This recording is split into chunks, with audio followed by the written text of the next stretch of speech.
સુરતના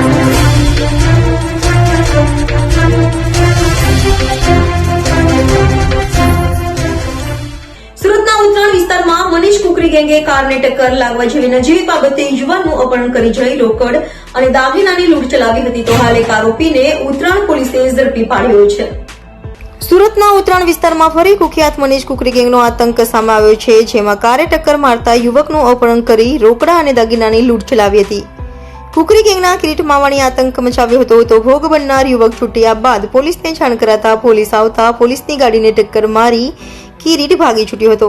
તો કિરીટ માવાણી વિરુદ્ધ સુરત અને અમદાવાદમાં 18 ગુના દાખલ હોવાનું પણ કહેવાય છે. હાલ તો માથાભારે કિરીટ માવાણીની ઉત્તરાણ પોલીસે ધરપકડ કરી અન્યોની શોધખોળ હાથ ધરી છે. તારીખ 12/1 રોજ સાંજના રાત્રિના 10-1 વાગ્યાની આસપાસ ફરિયાદી પિયુષ દિનેશભાઈ માવાણી જે પોતાની હેરિયર કાર લઈને આવતા હતા અને એ સમય દરમિયાન આરોપી કિરીટ માવાણી અને એના અન્ય મિત્રો સાથે મળીને સ્કોડા કારમાં હતા તો પાછળથી ગાડી અડી જવાથી આ આરોપી કિરીટ માવાણીએ કે ભાઈ મારી ગાડીને નુકસાન થયું છે, તમારે ખર્ચો આપવો પડશે એમ કરીને ફરિયાદીની હેરિયર ગાડીમાં કિરીટ માવાણી અને અન્ય 3 ઇસમો બેસી ગયેલા અને ફરિયાદીને કહ્યું કે તારે જો સમાધાન કરવું હોય તો મને 2 લાખ રૂપિયા આપવા પડશે, ખર્ચો મારે વધારે છે એમ કરીને એની ગાડી બેસીને એને ગાડી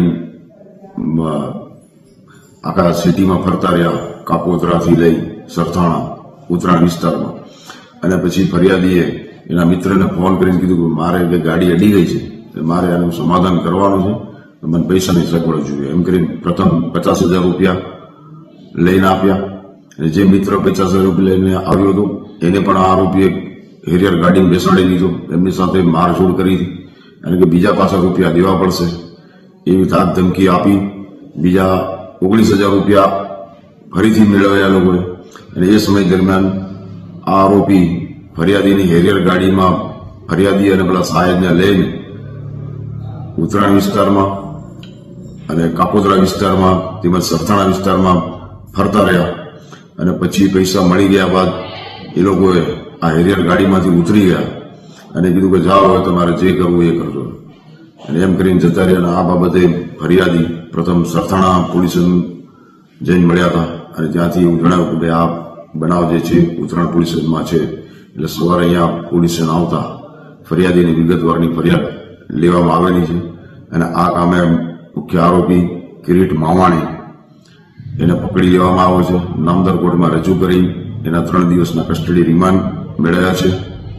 આ કિરીટ માવાણી ભૂતકાળમાં મનીષ કુકરી ગેંગનો એક સભ્ય હતો એવું માહિતી જાણવા મળેલ હતી. સાહેબ કોઈ ગુનાહિત ઇતિહાસ છે એના? જી, આ કિરીટ માવાણી ઉપર 18થી વધુ જેટલા ગુના દાખલ થયેલા છે. સરથાણા, કાપોદ્રા, ઉત્તરાયણમાં જ ગયા વર્ષે પણ એક ગુનો દાખલ કરવામાં આવ્યો છે. તે સિવાય અમદાવાદ અલગ અલગ જગ્યાએ આના ઘણા ગુના દાખલ છે. સાહેબ આરોપી છે જયારે પોલીસ પકડવા ગઈ ત્યારે પોલીસની ગાડીને બી ટક્કર મારી હતી. એ ટક્કર મારી કે એવું નહીં, પોલીસની ગાડી સાઈડ પરથી નીકળી ગઈ એવું જણાવે છે.